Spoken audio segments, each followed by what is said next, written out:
a society cannot progress when the only way it can actually move forward is by abandoning the people and the identities they have, or like the sense of selves that they have. For all of those reasons, proud to propose. But then a few points on setup before I move on to my arguments then. Firstly, what does the preservation actually look like then? I think it looks like two things.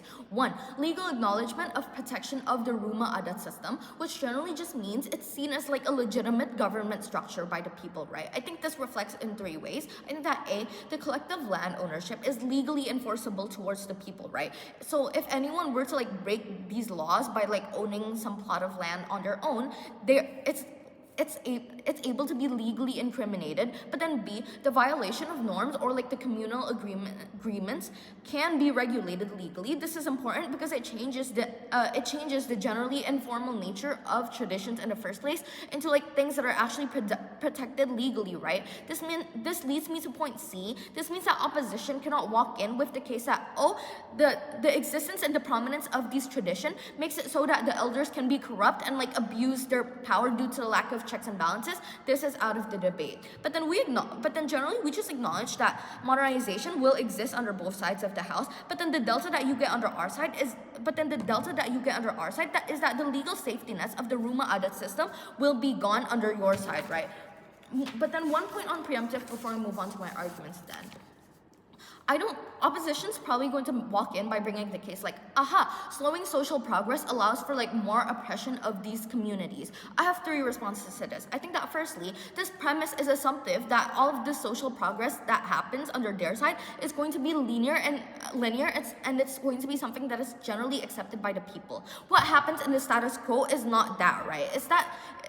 I think what happens in the status quo is that generally when these progressions are like sped up, the sped up nature of these things harms the minorities more, because when they feel like their roles or like their identities that they have are getting pushed out by the people, or that they're trying to constantly get erased, they're probably not going to act rationally. They're going to feel like, oh, I'm getting attacked for who I am. This is who I know myself all my life, which means that you're probably going to get polarization within these communities between people who actually want change or people who don't want change, people who still want to hold on to their communities. But then secondly, there's also a big problem with legitimacy, right? The rights that these communities get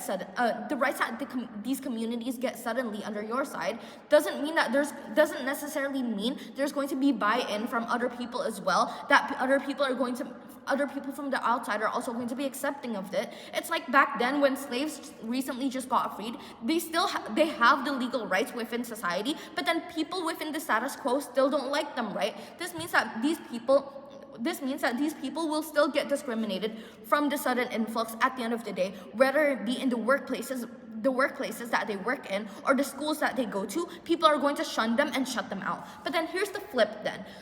I think that slowing the progression allows for the acceptance to be like more sustainable at the end of the day due to the lack of backlash. You'll see this later on in my arguments. So moving on to my first argument then, unlike the preservation of culture itself and why this is important. The premise of this is simple. I think the problem with indigenous culture is that it doesn't survive or cope well with the modernization that happens because the dominant systems that already exist in the status quo within these modernization incentivizes things like, for example, assimilation, right? I think then providing the proper recognition is the only way for the Tehran community to actually continue existing in the status quo. This is true in three folds, right? I think that one, culture only continues to happen when people are socially expected to actually continue these things, right? I think the existence of the structure that you get under our side makes it socially expected to actually maintain and do these things, because now it's seen as something that is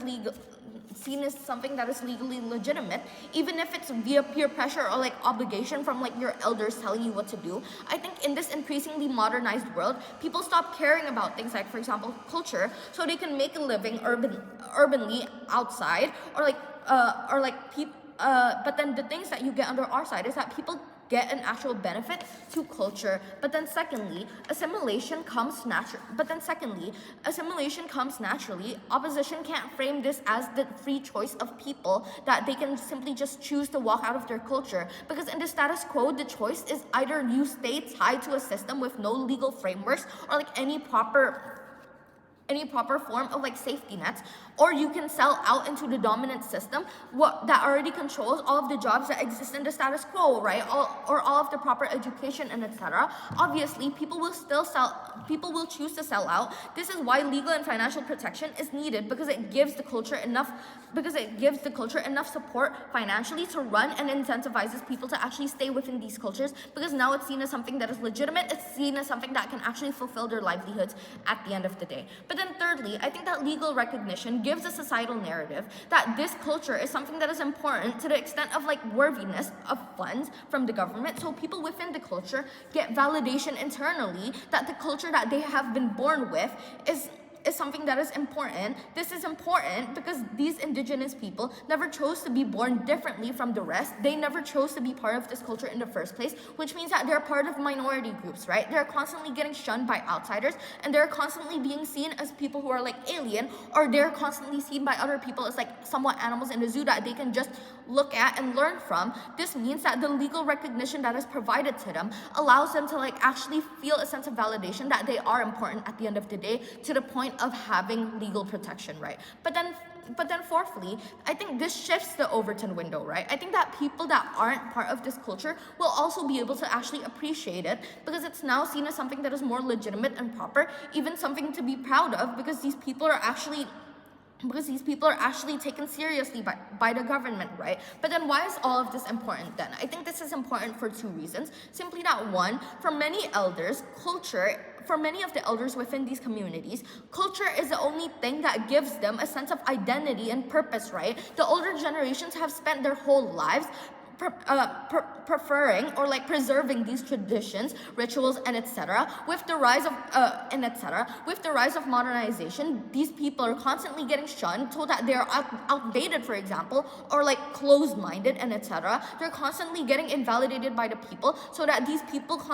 these elders constantly lose the sense of self that they were raised to have in the very first place. But then secondly, the culture gives the community cohesion and belonging, because they also have shared history, struggles, and etc., right? Meaning with the disappearance of culture, they lose the social safety nets that they have within the community. Second argument then, as to why it's justified to trade off slowing social progress. I think it's two reasons. One, the harm that you get under our side is just a delay, right? While the one that you get under ops is something that is irreversible. That is to say that social progression can still happen later on under our side. People in our culture can still pursue education or like moving to urban cities and etc. through their elders. But I'm going to handle their best case scenario, that social progress is going to be something that is exclusive. I think it's still going to be fine for two reasons. One, that social progress that happens too fast comes with things like backlash, because indigenous people feel like the changes pushed to them unnaturally before they're actually ready or from their own will. But then secondly, not all of the progress is good or like actually acceptable, right? People need time to see whether or not the changes